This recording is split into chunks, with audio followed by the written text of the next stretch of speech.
Hello students, welcome back to our channel CG foundation. आज हम लेके आए हैं एक और चैप्टर आपके लिए क्लास 10 साइंस का, जिसका नाम है मेटल्स एंड नॉन मेटल्स। अब ये चैप्टर भी स्कोरिंग चैप्टर है, इजी चैप्टर है। मैं हर चैप्टर में ऐसा बोलती हूँ, लेकिन ऐसा होता भी है। अगर कॉन्सेप्ट क्लियर है तो चैप्टर भी इजीली हो जाएगा। तो मेटल्स एंड नॉन मेटल्स हमने पहले भी पढ़ा हुआ है, हमें पता है मेटल्स क्या होते हैं और नॉन मेटल्स क्या होते हैं। अब हम उनकी केमिकल फिजिकल प्रॉपर्टीज देखेंगे और कुछ ऐसी चीजें देखेंगे जो आसपास का एनवायरनमेंट मेटल या फिर नॉन मेटल के साथ रिएक्ट करके फॉर्म करता है। चलिए शुरू करते हैं मेटल्स एंड नॉन मेटल्स। अब हमने देखा अपने आसपास की चीजों से, हमेशा हम स्टार्टिंग करते हैं चैप्टर की, अपने आसपास की चीजों को देखते हैं कि क्या क्या है। तो हमारे पास अलग अलग वैरायटी की थिंग्स है, पेन है, पेंसिल है, उसके साथ टेबल, चेयर और अलमीरा, इतनी सारी चीजें हैं, कंप्यूटर्स हैं। हर चीज किसी ना किसी तरीके के मेटल या फिर नॉन मेटल से बनी हुई है। ठीक है। अब हमारे पास अगर मैं ग्लास ले लूं पानी का तो वो कैसा है, या मैं कोई की ले लूं वो कैसी है, की किस चीज की बनी हुई है, मेटल की बनी हुई है। और अगर मैं ऐसा बोलूं कि टेबल किस चीज का बना है, लकड़ी का टेबल है, वो नॉन मेटल का बना है। ये नॉर्मल चीज है कि मेटल क्या है, नॉन मेटल क्या है, अगर हमको उनको डिफ्रेंशिएट करना हो। आज हम देखेंगे उनकी कुछ फिजिकल प्रॉपर्टीज, कुछ केमिकल प्रॉपर्टीज। तो स्टार्ट करते हैं कि मेटल्स को अगर डिफाइन करना हो हमें केमिस्ट्री के अकॉर्डिंग, तो मेटल्स क्या होंगे। स्टार्ट करते हैं ये जानने से कि मेटल्स होते क्या हैं। ठीक है। तो metals are the elements which form positive ions by losing electrons. इसका मतलब है कि अगर मेरे पास कोई आयन है जैसे कि Na, और उसने इलेक्ट्रॉन लूज कर दिया तो उसके पास कैसा चार्ज आएगा, पॉजिटिव चार्ज आ जाएगा।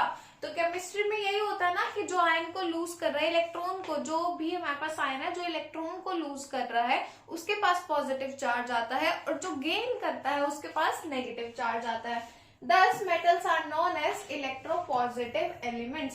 इलेक्ट्रोपॉजिटिव एलिमेंट्स पर क्वेश्चन आया हुआ है, 1 मार्क का, 2 मार्क का क्वेश्चन आ जाता है। Why metals are called electropositive elements? Because they lose electrons to gain stability. Stability के लिए होता है, अभी बताती हूँ कैसे।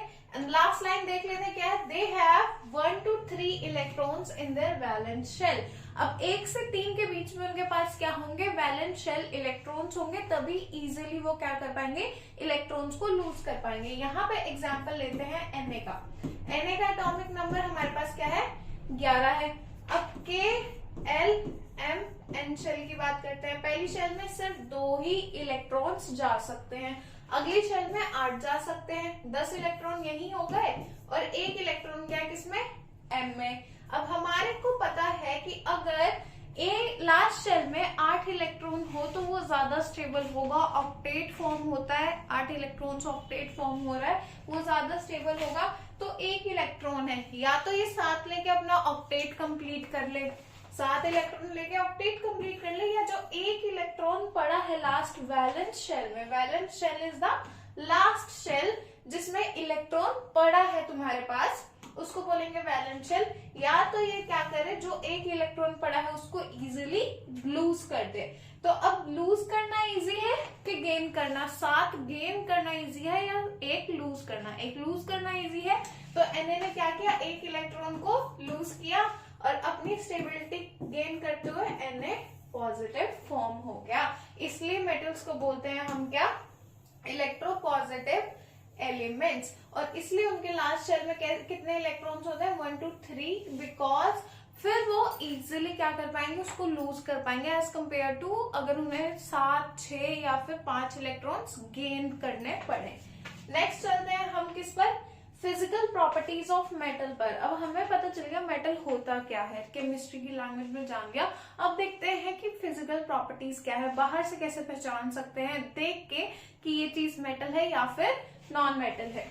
सबसे पहले हमारे पास हार्डनेस, दूसरा पेन लेते हैं, हाँ जी। तो सबसे पहला है हमारे पास हार्डनेस। तो हार्डनेस क्या है हमारे पास, most of the metals are hard except alkali metals such as sodium, potassium, lithium are very soft. They can be cut easily using a knife. अब हमारे पास क्या है, मेटल्स यूजुअली हार्ड होते हैं, ऑलमोस्ट सारे मेटल्स हार्ड है, but एक एक्सेप्शन है यहाँ पर, जो एल्कली मेटल्स हैं हमारे पास, जिसमें सोडियम, लिथियम, पोटेशियम आ रहा है हमारे पास, वो क्या है, सॉफ्ट मेटल्स हैं और उनको इजिली हम कट कर सकते हैं, plus they are highly reactive also. अभी केमिकल प्रॉपर्टीज में पढ़ेंगे, they are also highly reactive. Next है हमारे पास strength. Most of metals are strong and have high tensile strength, यानी कि इजिली ब्रेक नहीं होने वाले, because of the big structures are made using metals such as copper and iron, except sodium and potassium because they are soft metals। First point में पढ़ लिया।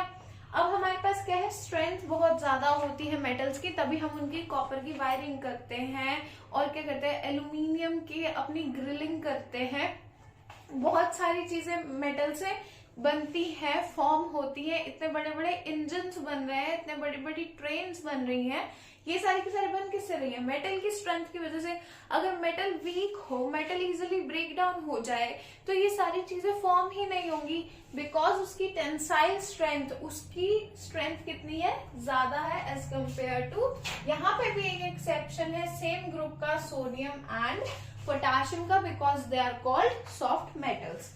Next we have state, metals are solid at room temperature except for mercury. यहाँ पे तो metals सारे के सारे generally room temperature पे कैसे होता है, सॉलिड की फॉर्म में, पर एक ऐसा मेटल है जो कैसा है, लिक्विड होता है एट रूम टेम्परेचर, जिसका नाम है मरकरी। मरकरी होता है, मर्क्यूरी भी बोलते हैं इसको। तो मरकरी हमारा कहाँ पे होता है, थर्मामीटर में। वो जो सिल्वर कलर का छोटा सा तुम्हें दिखेगा ना, वो क्या है, नीचे होता है, ऐसे थर्मामीटर होता है, और यहाँ पे ये टिप में क्या होता है, तुम्हारे पास मरकरी फिल्ड होता है। That mercury is a metal which is liquid at room temperature. Next we have sound.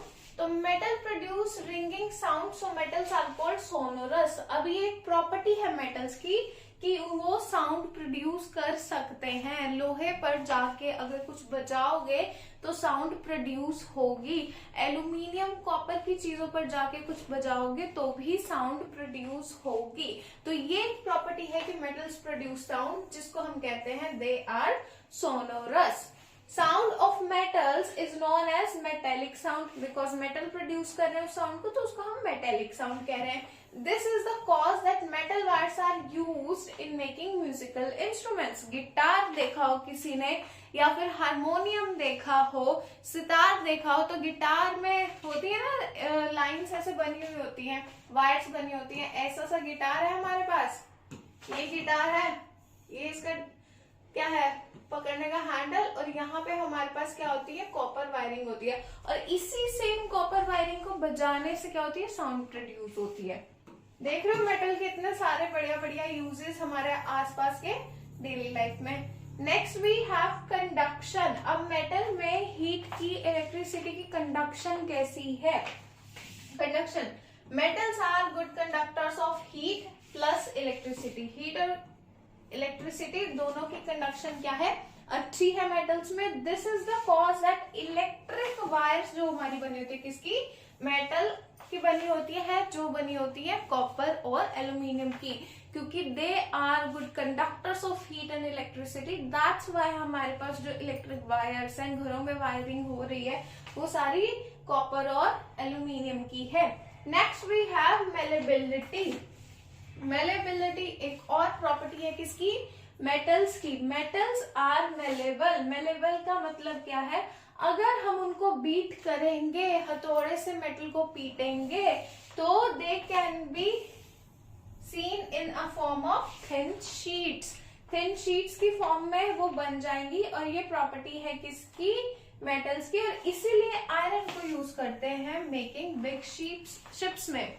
तो शिप्स क्या होती हैं, समुद्र पर चल रही हैं शिप्स हैं, और बहुत सारे, मैंने तो अभी बताया ना, कार्स हो गई, ट्रेन्स हो गई, इंजन हो गया, ये सारे के सारे क्या है, बेसिकली मेटल को एक स्ट्रक्चर, डेफिनेट स्ट्रक्चर देना पड़ता है, उसी के अकॉर्डिंगली वो सब फॉर्म होता है। अब वो स्ट्रक्चर मिल कैसे रहा है, लोहे को अगर पीट रहे हैं तो वो इजीली थिन शीट्स में चेंज हो रहा है, शीट्स को फोल्ड करके या चेंज करके हम क्या दे पा रहे हैं, इजीली स्ट्रक्चर दे पा रहे हैं। इस को, इस प्रॉपर्टी को बोलते हैं हम क्या, malleability. Next we have ductility. हमारे पास जो लास्ट प्रॉपर्टी है आज के लिए वो क्या है, मेटल्स की डक्टिलिटी।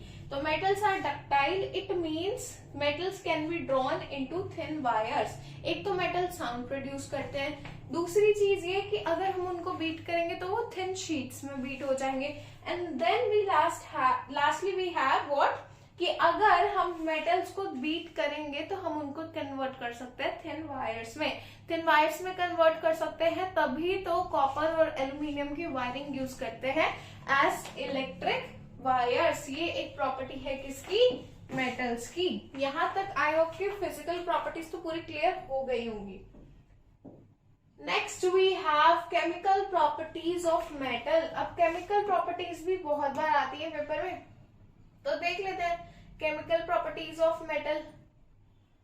इसको थोड़ा सा, हाँ जी, सबसे पहला है reaction with oxygen. Chemical properties में केमिकल्स के साथ रिएक्शन है, क्या क्या सब्सटेंसेस फॉर्म होते हैं, अलग अलग तरह की चीजें। अब मेटल सिर्फ हमारे पास आसपास की चीजों में यूज नहीं हो रही, लैब में भी यूज हो रही है, और वो रिएक्ट करके एक और न्यू चीज का प्रोडक्शन कर ही रही है। तो अब वो देखते हैं। सबसे पहले रिएक्शन है, सबसे पहली प्रॉपर्टी किसके साथ देखेंगे कि मेटल जब ऑक्सीजन के साथ क्या करेगा, रिएक्ट करेगा, तो वो क्या फॉर्म करेगा, most of metals form respective metal oxide. यानी कि मेटल्स अगर ऑक्सीजन के साथ फॉर्म करेंगे तो मेटल रहेगा और उसके साथ क्या ऐड होने वाला है, ऑक्सीजन, और वो क्या फॉर्म करेगा, ऑक्साइड फॉर्म करेगा। When reacting with oxygen, metal plus oxygen gives metal oxide। ठीक है, अब यहां लेते हैं हम examples. Reaction of potassium with oxygen. Potassium लिया मैंने, पोटेशियम क्या है, के है। ऑक्सीजन लिया मैंने, O2, which gives 2K2O। इसको करते हैं हम बैलेंस। हाँ जी, तो अगर मैं बात करूं पोटेशियम की रिएक्शन विद ऑक्सीजन के साथ, पोटेशियम ने रिएक्ट किया और फॉर्म क्या किया, ये रहा हमारा मेटल और ये रहा हमारा ऑक्साइड। तो हमारे पास क्या आ गया, मेटल ऑक्साइड आ गया, पोटेशियम ऑक्साइड आ गया। उसके बाद नेक्स्ट रिएक्शन है reaction of sodium with oxygen. हाँ जी, next we have reaction of sodium with oxygen. तो सोडियम मेरे पास क्या होता है, Na plus O2 which gives 2Na2O, यहाँ 4। तो इसको भी बैलेंस कर दिया। तो यहाँ पे मेरे पास मेटल था सोडियम, सोडियम को रिएक्ट कराया ऑक्सीजन के साथ और इसने फॉर्म किया क्या, सोडियम ऑक्साइड। यहाँ पे फॉर्म हुआ पोटेशियम ऑक्साइड। अब यहाँ एक और चीज लिखी है, lithium, potassium, sodium are known as alkali metals. यानी कि हमारे पास लिथियम, सोडियम और क्या है हमारे पास, पोटेशियम, उसको हम क्या कहते हैं, एल्कली मेटल्स कहते हैं। Because they are highly reactive या विग्रसली रिएक्ट करते हैं किसके साथ, ऑक्सीजन के साथ, सारे के सारे जितने भी एल्कली मेटल्स हमारे पास हैं। Next we have reaction of copper metal with oxygen. तो copper does not react with oxygen at room temperature, but when burned in air it gives oxide. तो रूम टेम्परेचर पर कॉपर रिएक्ट नहीं करता है, अगर करता होता तो वायरिंग अगर लगा देते तो फिर वो रिएक्ट ही होती रहती, भाई सारी काम खराब हो जाता। तो कॉपर रूम टेम्परेचर पर रिएक्ट नहीं करता, बट जब उसको जलाया जाता है एयर में तब वो ऑक्साइड देता है। तो मैं कॉपर को रिएक्ट कराऊं अगर O2 के साथ, यहाँ आएगा एक और, तो मेरे पास क्या बनता है, कॉपर ऑक्साइड, बट तब जब उसको बर्न किया जाएगा इन द एयर। अब मेरे पास एक और चीज यहाँ है, silver, gold and platinum do not combine with oxygen even at high temperature, they are least reactive. अब रिएक्टिविटी भी तो है हमारे पास, अलग अलग एलिमेंट्स अलग अलग लेवल की रिएक्टिविटी रखते हैं, ठीक है। अब जो सिल्वर, गोल्ड और प्लैटिनम है वो लीस्ट रिएक्टिव मेटल्स हैं हमारे पास, दैट्स व्हाई वो ऑक्सीजन के साथ रिएक्ट नहीं करते। और इसी रीजन की वजह से क्या है, हम गोल्ड, प्लैटिनम और सिल्वर की ज्वेलरी इजीली पा पाते हैं और उनकी चमक, उनकी शाइन बहुत टाइम तक रहती है। इतनी जल्दी उनकी शाइन डिक्रीज नहीं होती, थोड़ी बहुत हो भी जाए। यही रीजन है कि वो ऑक्सीजन तो चारों ओर प्रेजेंट है, अगर वो हाईली रिएक्टिव होते तो वो वैसा सेम ज्वेलरी तो रहने नहीं वाला। Because they are least reactive तभी हम गोल्ड, सिल्वर, प्लैटिनम की ज्वेलरी यूज करते हैं। उसके बाद है नेक्स्ट, ये फर्स्ट था कि हम कैसे कैसे रिएक्शन करा सकते हैं ऑक्सीजन की मेटल के साथ, और ऑक्सीजन की मेटल के साथ रिएक्शन के बाद हमें क्या मिल रहा था, मेटल ऑक्साइड मिल रहा था, चाहे वो पोटेशियम था, सोडियम था, कॉपर था। उसके बाद हम देखते हैं reaction of metals with water. अगर मेटल रिएक्ट करेगा पानी के साथ तो वो क्या फॉर्म करेगा। अब सबसे पहले है मेटल फॉर्म्स रिस्पेक्टिव हाइड्रोक्साइड। जब ऑक्सीजन के साथ रिएक्शन होगी तो वो ऑक्साइड बनाएगा, और जब हमारे पास वाटर के साथ रिएक्शन होगी मेटल की तो वो क्या बनाएगा, हाइड्रोक्साइड बनाएगा। अब metal plus water gives metal hydroxide plus hydrogen. Most of metals do not react with water, most metals react नहीं करते वाटर के साथ। However alkali metals react vigorously with water. वही same sodium, lithium, potassium alkali metals हैं तो क्या करेंगे, vigorously react करेंगे किसके साथ, वाटर के साथ। अब फिर से सोडियम की रिएक्शन कराते हैं किसके साथ, वाटर के साथ।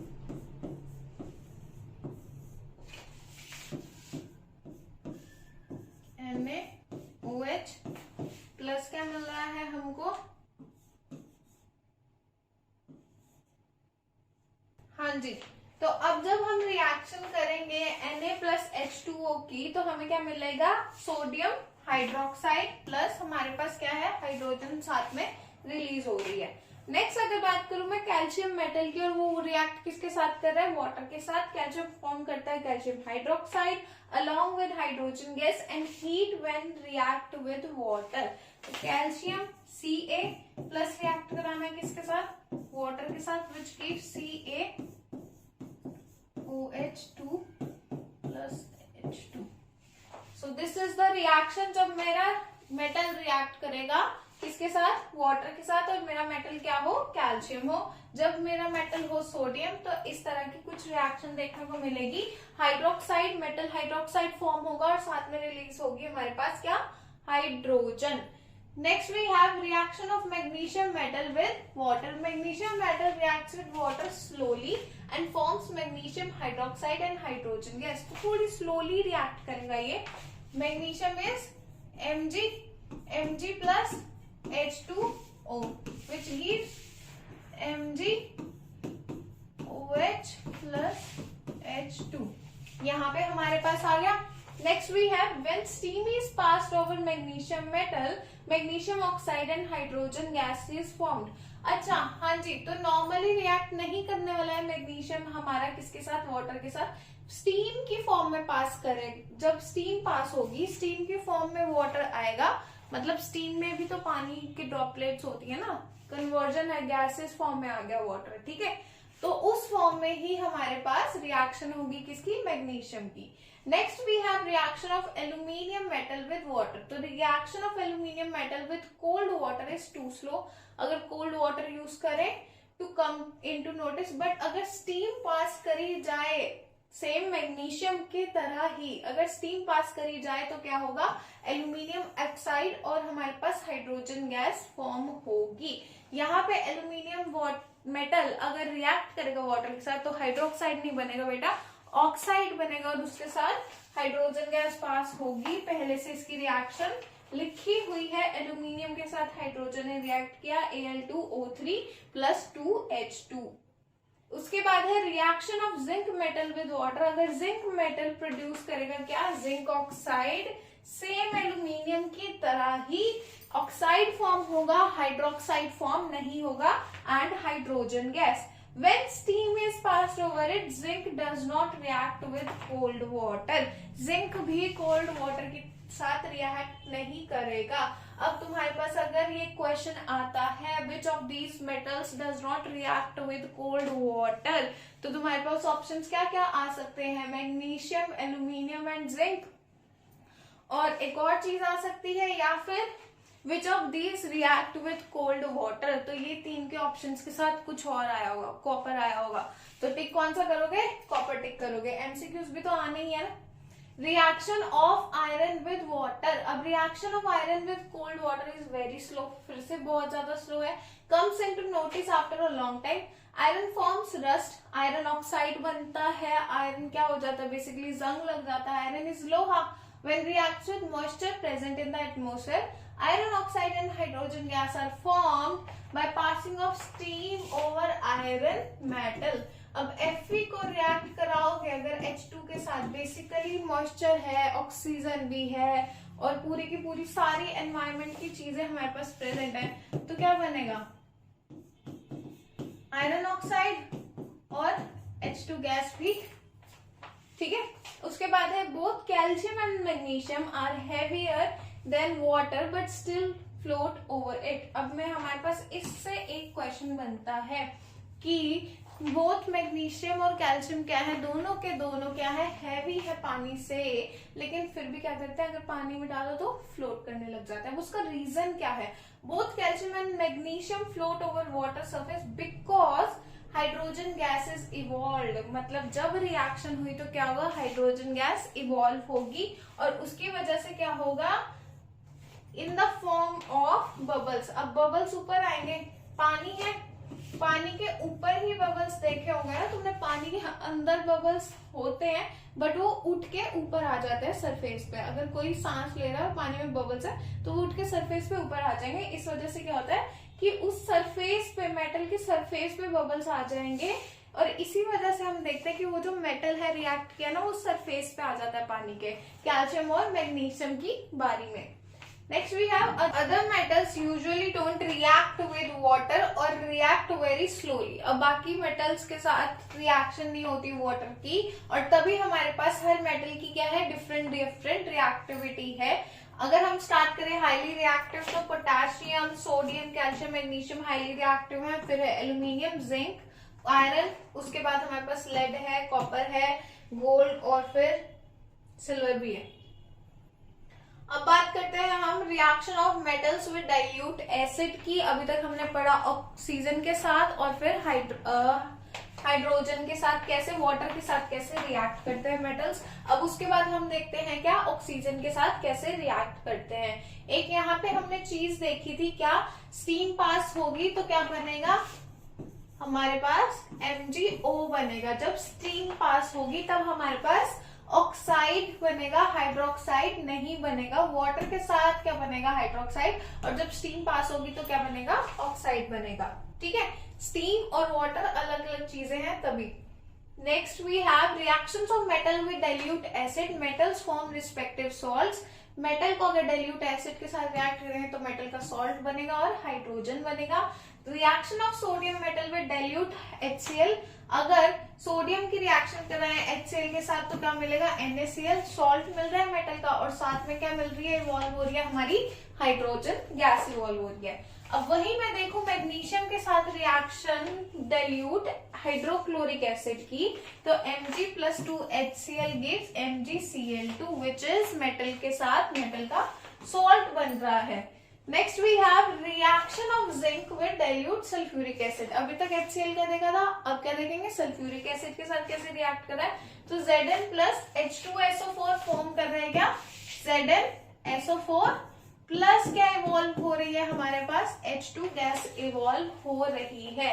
ये मेथड यूज किया जाता है लेबोरेटरीज में टू प्रोड्यूस हाइड्रोजन गैस। कौन सा मेथड, जब हम रिएक्शन कराते हैं जिंक की डाइल्यूट सल्फ्यूरिक एसिड के साथ। Next we have hydrogen gas is not evolve. एक और क्वेश्चन आ गया यहाँ पे, ये अलग अलग करने थे, छोड़ो। तो अब हमारे पास एक और क्वेश्चन आता है जो बहुत बार पेपर में आया हुआ है कि हाइड्रोजन गैस इवॉल्व नहीं होती जब मेटल को हम ट्रीट करते हैं किसके साथ, नाइट्रिक एसिड के साथ, विच इज HNO3 के साथ। तो नाइट्रिक एसिड क्या है, एक स्ट्रॉन्ग ऑक्सीडाइजिंग एजेंट है जो क्या करेगा, ऑक्सीडाइज करेगा किसको, हाइड्रोजन गैस को, जब भी वो वाटर में लिबरेट होगी and itself get reduced to some oxide of nitrogen.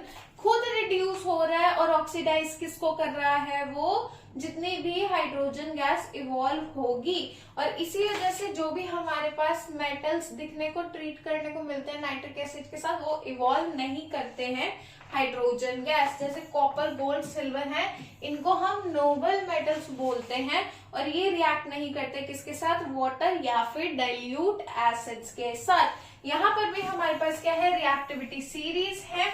जो क्या हो रही है, सबसे ज्यादा हाईली रिएक्टिव से जा रही है कहां तक, लीस्ट रिएक्टिव तक, अगर हम बात करें मेटल्स की रिएक्शन विद एसिड्स के साथ, डाइल्यूट एसिड्स के साथ। Next we have metal oxides. तो मेटल ऑक्साइड्स क्या है हमारे पास, केमिकल प्रॉपर्टीज बेसिक होते हैं नेचर में, पढ़ लिया।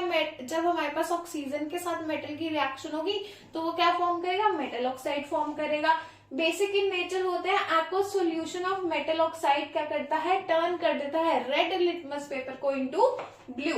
Reaction of metal oxides with water, most of metal oxides are insoluble in water. ठीक है, मोस्टली तो इनसॉल्युबल है। एल्कली मेटल्स जो है ऑक्साइड के साथ वो क्या है, सॉल्युबल है। एल्कली मेटल ऑक्साइड सॉल्युबल है, most of the metal oxide soluble नहीं है। एल्कली मेटल्स ऑक्साइड क्या करते हैं, स्ट्रॉन्ग बेस देते हैं, इसलिए जब भी वो डिसॉल्व होंगे पानी में तो एल्कली मेटल ऑक्साइड क्या देंगे, एक स्ट्रॉन्ग बेस देंगे। यहां देख लेते हैं कैसे देंगे। तो हमारे पास है reaction of sodium oxide with water. तो Na2H2O give strong base which is NaOH. NaOH is a strong base. Reaction of potassium oxide with water. Potassium oxide gives potassium hydroxide when reacts with water. तो अब इसने भी एक strong base दिया which is KOH. Next we have reaction of metals with solution of other metal salts. Fourth हमारे पास chemical property क्या है, reaction of metals with solution of other metal salts. अब रिएक्शन करी मेटल की, ठीक है, जिसमें हमारे पास दो मेटल्स हैं और हमारे पास डिस्प्लेसमेंट हो रही है। बेसिकली अगर याद करोगे फर्स्ट चैप्टर तुम्हें याद होगा तो डिस्प्लेसमेंट हो रही है, डबल डिस्प्लेसमेंट भी है, डिस्प्लेसमेंट रिएक्शन भी है तुम्हारे सिलेबस में, तो यहाँ पे डिस्प्लेसमेंट होगी। अब हमने क्या क्या लिया है, हमने लिया है iron displaces copper from copper sulphate. याद करो तुम्हारी एक एक्टिविटी भी है बुक में, सॉल्यूशन बना हो Fe plus CuSO। for CuSO बोलता सॉल्यूशन है, उसमें आयरन नेल को डिप किया और क्या किया, Fe ने डिस्प्लेस कर दिया किसको, कॉपर को। कॉपर है और ये क्या है हमारे पास, आयरन है। वही सेम चीज यहाँ पे डिस्प्लेसमेंट हो रही है। सिमिलरली क्या होगा, एल्यूमिनियम और जिंक क्या करेंगे, डिस्प्लेस करेंगे कॉपर को, because they are more reactive than copper. Copper least reactive है, लेस रिएक्टिव है इन दोनों से, किससे, आयरन से, एल्यूमिनियम जिंक से, इसलिए वो क्या करेगा, हटा देगा उसको और उसकी जगह पे आके रुक जाएगा। In reaction copper is more reactive than silver. अगर बात करें सिल्वर गोल्ड की, तो सिल्वर से ज्यादा रिएक्टिव है, तब हमारे पास सिल्वर को डिस्प्लेस कर सकता है कॉपर। ये सारी की सारी डिस्प्लेसमेंट रिएक्शन फर्स्ट चैप्टर में रिकॉल करो तो एक चीज पर डिपेंड करती है, और वो एक चीज क्या है, रिएक्टिविटी सीरीज। कौन सा एलिमेंट कितना ज्यादा रिएक्टिव है, reactivity series of metal.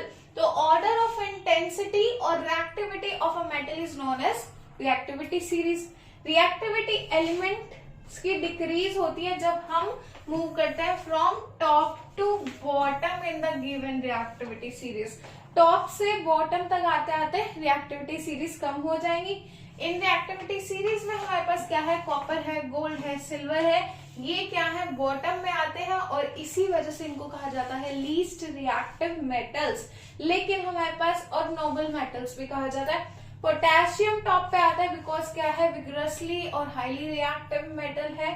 Sodium भी है, कुछ ऐसे एल्कली मेटल्स है, मैंने पहले ही बता दिया था चैप्टर की स्टार्टिंग में, वो क्या है, हाईली रिएक्टिव मेटल्स है। अब हमारे पास ये क्या है, पूरी की पूरी एक रिएक्टिविटी सीरीज बनी हुई है। तो ये मोस्ट रिएक्टिव एलिमेंट से स्टार्ट होके डाउन द ग्रुप टॉप से बॉटम तक आते आते क्या है, लेस रिएक्टिव मेटल्स आ रहे हैं। सबसे पहले potassium, then sodium, calcium, magnesium, aluminium, zinc, iron, lead, hydrogen, copper, mercury, silver and gold. तो गोल्ड हमारे पास क्या आ रहा है, गोल्ड सिल्वर बिल्कुल लीस्ट रिएक्टिव मेटल्स है यहाँ पर। Next we have non metals. अब यहां तक जो पढ़ा वो सारा का सारा मेटल्स पे था। मेटल्स क्या होते हैं, मेटल्स की फिजिकल प्रॉपर्टीज क्या क्या होती हैं, मेटल की रिएक्टिविटी सीरीज पढ़ी, मेटल की केमिकल प्रॉपर्टीज पढ़ी जिसमें हमने पढ़ा reaction with oxygen, reaction with water, reaction with acids और रिएक्शन विद ऑक्साइड्स का वाटर के साथ। ठीक है। और रिएक्शन विद डिफरेंट सॉल्ट्स, हमने बहुत सारी चीजें पढ़ ली और 2-3 क्वेश्चंस जो आ सकते हैं जो रिपीट होते हैं 1-2 मार्क्स के, वो भी साथ में देख लिए। Now we have non metals की नॉन मेटल्स क्या होते हैं। All those elements which form negative ions by gaining electrons are called non-metals। अब मैंने तुम्हें पहले बताया, अगर हमारे पास ऐसा आयन हो जिसमें हमारे पास क्या है, वो लूज कर रहा है इलेक्ट्रॉन, जैसे हमने देखा सोडियम ने लूज किया इलेक्ट्रॉन तो उसमें पॉजिटिव चार्ज आया था। अब जो भी एलिमेंट हमारे पास गेन करेगा इलेक्ट्रॉन, उस पर कैसा चार्ज आएगा, उस पर नेगेटिव चार्ज आएगा। They have 4 to 8 electrons in valence shell except hydrogen and helium. तो हाइड्रोजन और हीलियम को छोड़कर हमारे पास जितने भी बाकी एलिमेंट्स हैं उनके पास 4 से लेकर 8 तक कैसे कितने इलेक्ट्रॉन्स होते हैं उनके, कहां पर, वैलेंस शेल पर। अब मैं बात कर लेती हूँ क्लोरीन की। क्लोरीन का एटॉमिक नंबर इज 17। दोबारा से KLMN कर लेते हैं। 2 यहाँ गए, 8 यहाँ गए, कितने हो गए, 10 हो गए, और 7 है, 7 यहाँ। तो अब इसको अगर एक और मिल जाए, इसका ऑक्टेट कंप्लीट हो जाएगा, 8 इलेक्ट्रॉन्स पूरे हो जाएंगे। और या फिर इसके पास क्या है ऑप्शन, या तो ये 7 दे दे, लूज कर दे, या तो एक गेन कर ले। तो 7 लूज करना ज्यादा इजी है या एक गेन करना, ऑब्वियसली एक गेन करना। तो इसने एक क्या गेन किया और इसलिए क्लोरीन पर आया negative charge. That's why non metals पर नेगेटिव चार्ज आता है, बिकॉज वो क्या करते हैं, एक इलेक्ट्रॉन या 2 इलेक्ट्रॉन जितने उनका नीड है जिससे उनका ऑक्टेट कंप्लीट हो, वैलेंस हमारे पास जो भी शेल है वहां पर, तो इसलिए उनको कहते हैं हम क्या, नॉन मेटल्स। मेटल्स और नॉन मेटल्स का डिफरेंस पता चल गया होगा तुम्हें अभी तक। Next we have physical properties of non metals. अब हमने chemical properties, physical properties metals की पढ़ी है, तो हम नॉन मेटल्स की फिजिकल प्रॉपर्टीज देख लेते हैं एक बार। सबसे पहली चीज है हार्डनेस। तो non metals are not hard, rather they are generally soft। Hard नहीं होते, metals are hard but these are generally soft, but diamond is an exception। बेटा हमारे पास वहां पर भी, यानी कि मेटल्स पर भी क्या थी, एक्सेप्शंस थी, और यहाँ पर भी क्या है, एक्सेप्शंस है। वहां पर हार्डनेस पे एक्सेप्शन किसकी थी, एल्कली मेटल्स की, which is sodium, lithium and potassium. और यहाँ पर एक्सेप्शन किसकी है, यहाँ पे कौन सा नॉन मेटल है जो हार्ड है, diamond. Diamond is hard, which is exception. It is the hardest naturally occurring substance.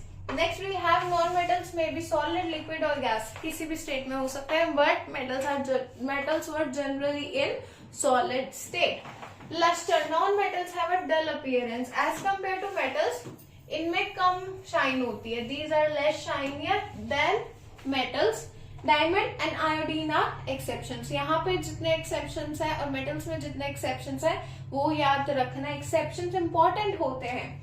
Sonority, sonority is what, sonorous, sound produce करना। तो non metals are not sonorous, they do not produce a typical sound. जब भी उनको hit करता है तो they do not produce any typical sound. Next is conduction, non metals are very bad conductor of heat and electricity. Graphite which is a allotrope of carbon, यहाँ पे एक exception और है, graphite is a good conductor of electricity, this is an exception. ठीक है। Malleability and ductility, तो non metals are brittle. तो non metal में ना ही कोई मेलेबिलिटी है, यानी कि उनको ना ही थिन शीट्स में चेंज कर सकते हो ना ही वायर में। उसके बाद है मेल्टिंग एंड बॉइलिंग पॉइंट। तो non metals have generally low melting and boiling point. Non metals के पास क्या होता है, जनरली उनका काफी कम मेल्टिंग और बॉइलिंग पॉइंट होता है। डेंसिटी क्या है, मोस्टली नॉन मेटल्स की क्या होती है, कम ही होती है।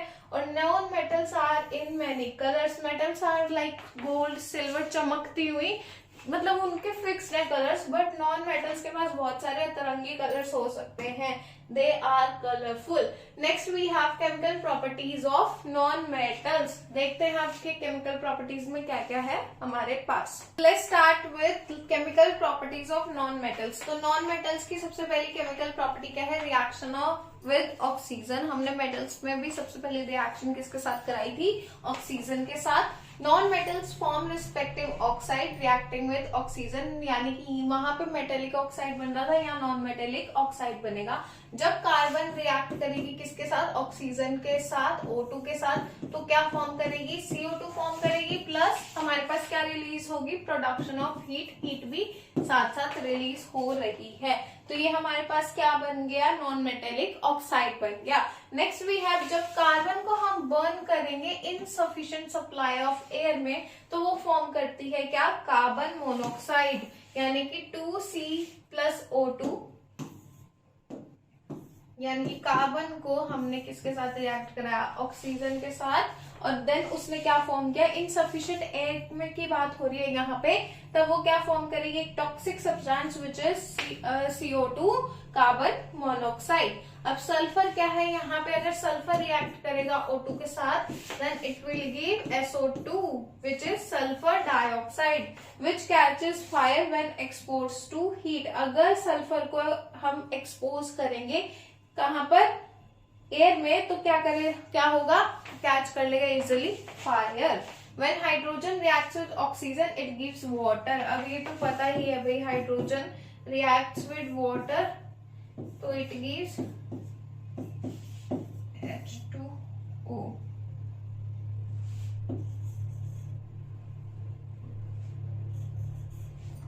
हाँ जी, तो ये हो गया तुम्हारा वाटर।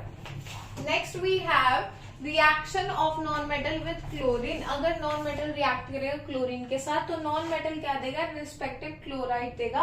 अगर हमने हाइड्रोजन को रिएक्ट कराया क्लोरीन के साथ, इट गिव्स हमारे पास क्या, हमारे पास दिया उसने hydrogen chloride which is HCl, hydrogen chloride, and phosphorus gives phosphorus trichloride. ठीक है।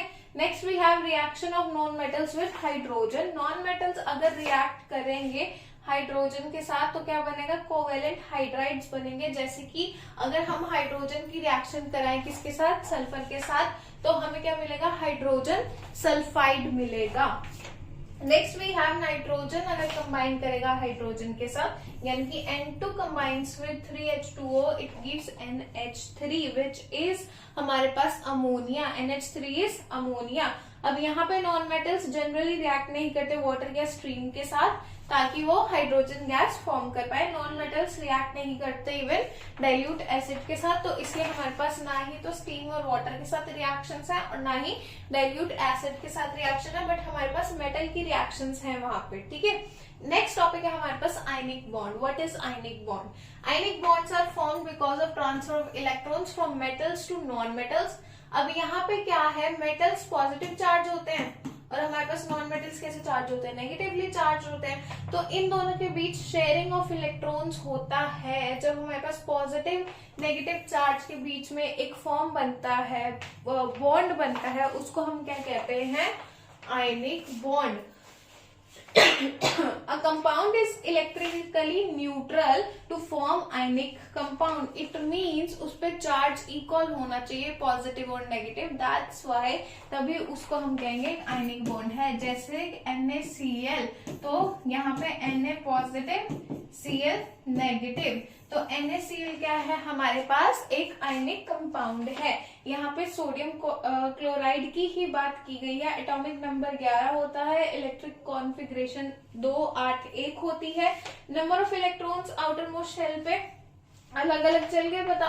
और इसी रीजन की वजह से क्या है, हमारे पास पॉजिटिव और नेगेटिव चार्जेस आते हैं, और वो क्या है, दोनों के पास पॉजिटिव 1 और नेगेटिव 1 चार्जेस अवेलेबल हैं। अब क्या है, सोडियम के पास एक वैलेंस इलेक्ट्रॉन है। ठीक है, वही जो चीज मैंने अभी बताई थी कि सोडियम के पास 11 है, तो एक वैलेंस इलेक्ट्रॉन है, वो उसको लूज करेगा तो पॉजिटिव चार्ज आएगा। इसके पास 7 है, तो ये क्या कर लेगा, सोडियम से वो इलेक्ट्रॉन ले लेगा, गेन कर लेगा, तो इसके पास क्या चार्ज आ जाएगा, नेगेटिव चार्ज आ जाएगा। और इसीलिए इनके बीच एक बॉन्ड बनेगा जिसको हम बोलेंगे ionic bond. Next we have properties of ionic compound. Ionic compound की प्रॉपर्टीज क्या क्या है, इनके पास क्या है, have high melting and boiling point, सबसे पहली property. Conduct electricity when in aqueous solution and melted। अगर पानी में नमक डाल के बिजली पास कराने की या प्रोड्यूस करने की, कंडक्शन करने की कोशिश करोगे तभी बिजली पास होगी और ज्यादा अच्छे से।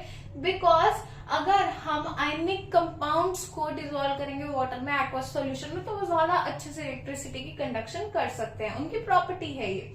Are mostly soluble in water and polar solvents होते हैं। ऑब्वियसली पोलर सॉल्वेंट वही होता है, पोलैरिटी का मतलब क्या होता है, एक पॉजिटिव चार्ज एक नेगेटिव चार्ज, तो दैट्स व्हाई उनको पोलर सॉल्वेंट बोलते हैं जब वो पानी में डिसॉल्व भी कर दो, बिकॉज उनके पास चार्जेस होते हैं, इक्वल चार्जेस होते हैं। Are usually crystalline solids because ions के बने हुए हैं। नमक को ही देख लो, नमक कैसा है, क्रिस्टलाइन इन नेचर है, ठीक है। Solution of ionic compounds in water conduct electricity, और ये कब होता है, जब वो मोल्टन स्टेट में होते हैं। सॉलिड स्टेट में कंडक्शन ऑफ इलेक्ट्रिसिटी नहीं होगा, मोल्टन स्टेट में होगा।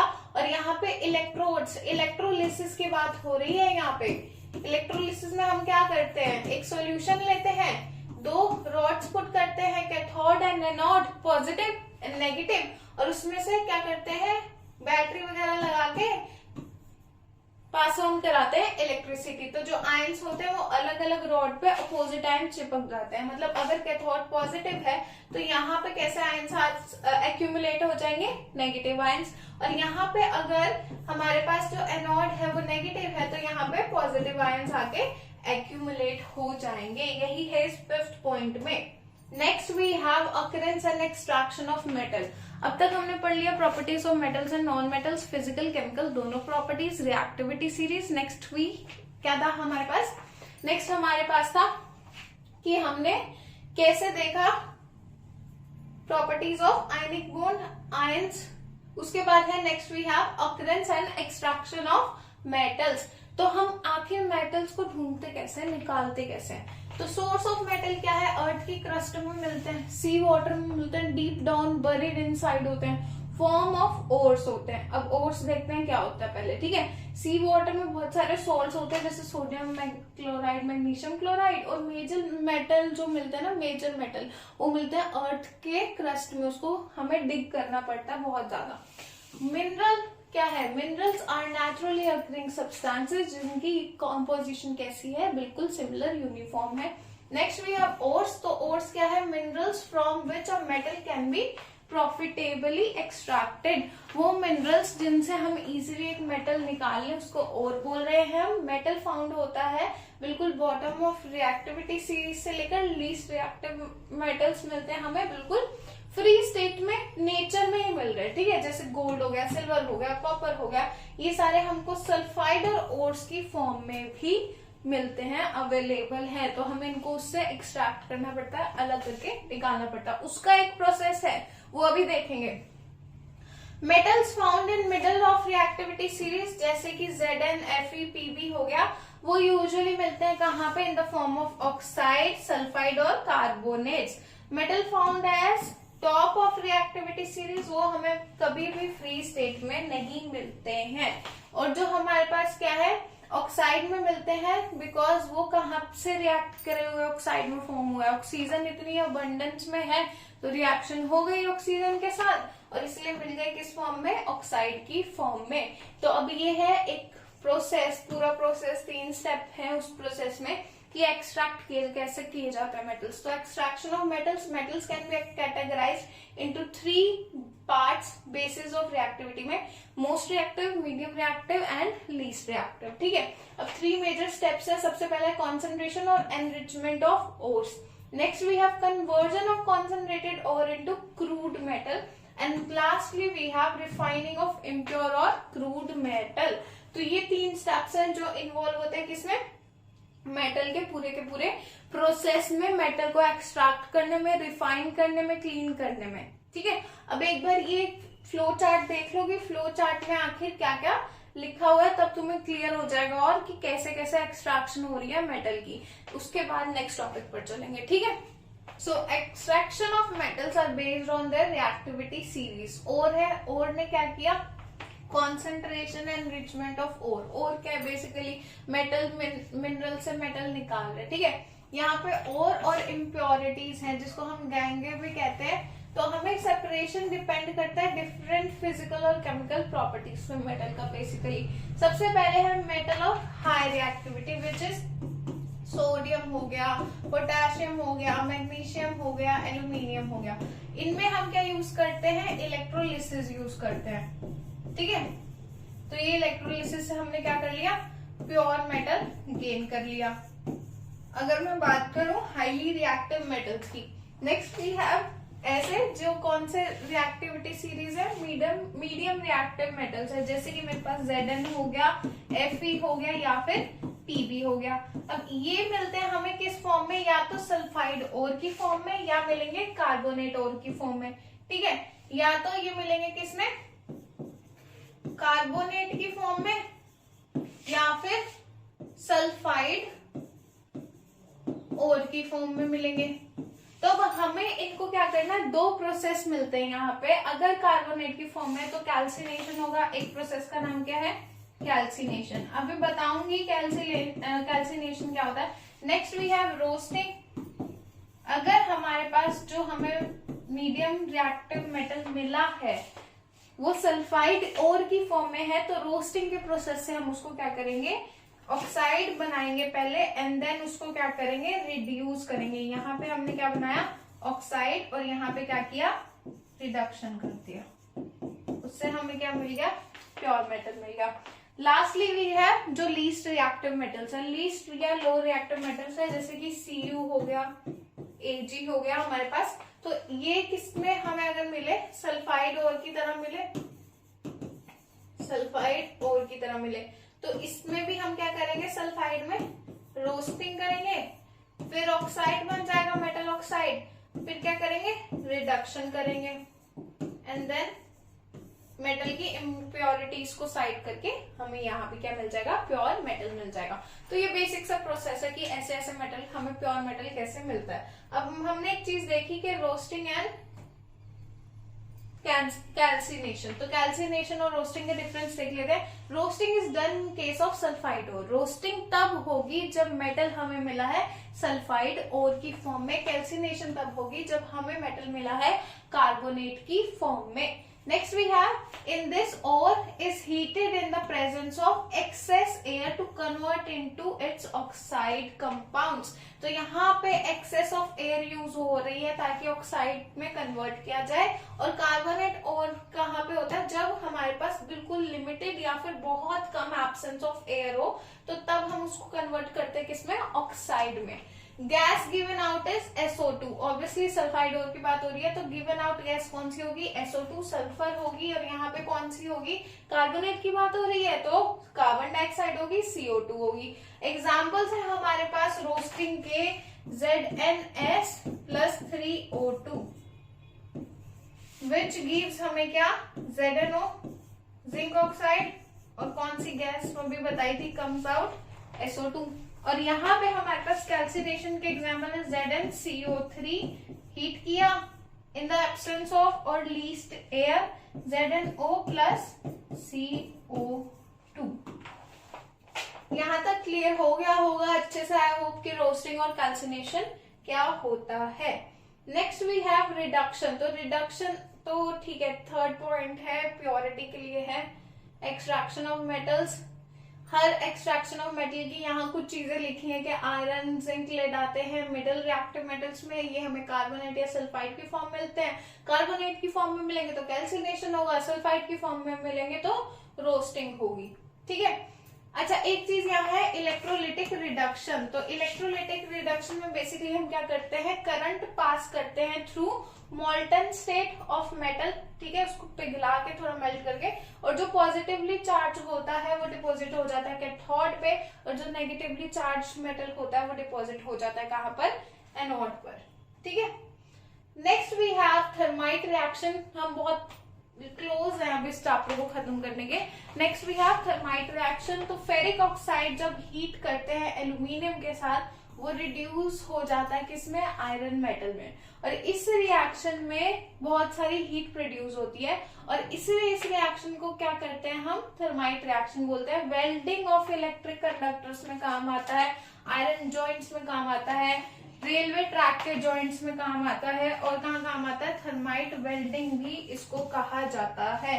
तुमने देखा होगा वेल्डिंग करते हैं तो बहुत सारी हीट और वो चिंगारियां से निकलती है ना, और वो अपना ग्लासेस वगैरह पहन के ही वेल्डिंग करते हैं, बिकॉज ये रिएक्शन में बहुत ज्यादा हीट बाहर आ रही होती है। और क्या है, मेटल से मेटल को जॉइंट्स क्रिएट करने के लिए थर्माइट रिएक्शन का यूज किया जाता है। Next we have corrosion. तो करोजन क्या है, हमारे पास बहुत सारे मेटल्स रिएक्ट करते हैं एटमॉस्फेरिक गैसेस एयर के साथ, फॉर्मेशन हो जाती है एक लेयर की मेटल के ऊपर, और इसी वजह से क्या होता है, मेटल ना लॉन्ग रन तक चल नहीं पाता। ठीक है, अब ऐसा नहीं है कि मेटल को बाहर रख दिया तो भी मेटल ठीक रहेगा, काफी थोड़े टाइम बाद बारिश आई, धूप आई, इतने सारी एटमॉस्फेरिक गैसेस हैं, रिएक्ट कर जाएंगी, मेटल खराब हो जाएगा। ठीक है, तो layer of metal keeps on getting lost, धीरे धीरे वो चेंज हो रही है ऑक्साइड में, सल्फाइड में, कार्बोनेट में, और इस प्रोसेस को हम क्या कहते हैं, कोरोजन कहते हैं। ठीक है, जब मेटल्स की लेयर डिस्ट्रॉय हो रही है। और इस प्रोसेस का एक एग्जांपल क्या है हमारे पास डेली लाइफ में, रस्टिंग ऑफ आयरन, जंग लगना लोहे में। Rusting of iron is the common form of corrosion. जब भी कोई आयरन का गेट, ग्रिल, फेंस हो और उसको पेंट नहीं किया, कुछ नहीं किया, ऐसे छोड़ दिया बस बना के, तो तुम थोड़ी देर बाद देखोगे क्या, ब्राउन रेड, थोड़े दिनों बाद कलर हो जाएगा, और उसको बोलते हैं ब्राउन रेड कलर को, जो आ रहा है मेटल के ऊपर, एज रस्ट। और इस फिनोमेना को कहते हैं हम rusting of iron. Rusting of iron को प्रिवेंट कर सकते हैं, थोड़े से कुछ मेथड्स है कि कैसे कैसे प्रिवेंट कर सकते हैं हम। ठीक है, अब पूरा का पूरा कैसे आयरन आर्टिकल भी डिस्ट्रॉय हो सकता है सिर्फ और सिर्फ कोरोजन की वजह से। अब देखते हैं कि प्रिवेंशन कैसे कर सकते हैं। प्रिवेंशन, रस्टिंग ऑफ आयरन का रस्ट कैसे प्रोड्यूस होती है, बेसिकली ऑक्सीजन, वाटर, जो भी एटमॉस्फेरिक गैसेस प्रेजेंट है उसके कांटेक्ट में आया हमारा आयरन, और वो क्या हो गया, खराब होना स्टार्ट हो गया। ठीक है, रिएक्शन हुई basically. Rusting is prevented by preventing the reaction. अब रिएक्शन हुई तो रिएक्शन को ही प्रिवेंट करना है। कैसे प्रिवेंट करना है, सबसे पहली चीज पेंट। हमारे पास आयरन है, आयरन के सरफेस को ही मैंने पेंट कर दिया, पेंट लगा दिया तो डायरेक्ट कांटेक्ट में नहीं आ पाई ऑक्सीजन, किसके, मेरे आयरन के सरफेस के। ग्रीजिंग कर दी, ग्रीजिंग से भी मेरा सरफेस की लेयर बच गई डायरेक्ट कांटेक्ट में आने से। गैल्वेनाइजेशन, यहाँ पे एक चीज लिखी है, गैल्वेनाइजेशन क्या होता है बेटा, एक प्रोसेस होता है जिसमें हम मेटल को, ओरिजिनल मेटल को बचाने के लिए, ये मेरा ओरिजिनल मेटल है, इसको बचाने के लिए मैंने एक लेयर किसी और मेटल की लगा दी ऊपर। ठीक है, तो अगर रिएक्शन होगी तो मेरे ऊपर वाला जो मेटल मैंने लगाया ना एक लेयर का, उससे होगी, बट मेरा ओरिजिनल जो मेटल था वो बच जाएगा। इलेक्ट्रोप्लेटिंग, इलेक्ट्रोप्लेटिंग मींस बेसिकली मैंने क्या किया, प्लेटिंग कर दी किसकी, मेटल की ही, मेटल से या फिर किसी और सब्सटेंस से। And lastly we have alloying. Alloying को समझने के लिए पहले देख लेते हैं कि एलॉय क्या होता है। हाँ जी, एलॉइंग को समझने के लिए एलॉय देख लेते हैं कि एलॉइंग क्या है। तो एलॉय है होमोजीनियस मिक्सचर ऑफ 2 और मोर मेटल्स। होमोजीनियस मिक्सचर मतलब कि सेम सैचुरेटेड, सेम उसमें क्वांटिटी में होगा सारी के सारा जितना भी कॉम्पोजिशन है, या फिर या तो मेटल मेटल का हो सकता है, या मेटल और नॉन मेटल का होता है, उसको कहते हैं एलॉय। तो एलॉय की लेयर लगा देते हैं। एलॉय की लेयर लगाने को ओरिजिनल मेटल को प्रिवेंट करने से बचाती है एलॉय की लेयर, और उसी को प्रोसेस को हम कहते हैं एलॉइंग। अब यहाँ पे कुछ प्रॉपर्टीज है एलॉय की। Alloys are stronger than metals from which they are obtained. जिस मेटल से ऑब्टेन हुए उससे ज्यादा स्ट्रॉन्गर होता है, बिकॉज दे आर मिक्सचर्स। ठीक है, it is harder than the constituent metal, more resistance to corrosion. तो रेजिस्टेंस प्रोड्यूस करता है, मतलब मेटल को भी प्रिवेंट करेगा और खुद को भी इतनी इजीली रस्टिंग से नहीं खराब होने देगा। ठीक है, मेल्टिंग पॉइंट एलॉय का क्या होता है, लोअर देन कॉन्स्टिट्यूएंट मेटल्स। यहाँ पे कुछ एग्जांपल्स हैं, जैसे सोल्डर हो गया, लेड हो गया, उनसे कम क्या है, मेल्टिंग पॉइंट है। Next we have electrical conductivity भी क्या है, लोअर है as compare to constituent metals. अब ये कुछ एग्जांपल्स हैं एलॉयज के जिसमें हमने कुछ 1-2% मतलब परसेंटेज लिखे है। 80% अगर कॉपर है, 20% जिंक है, तो क्या बन गया, ब्रास बन गया। Brass is an alloy. Okay, तो ये लास्ट टॉपिक था बेटा इस चैप्टर का।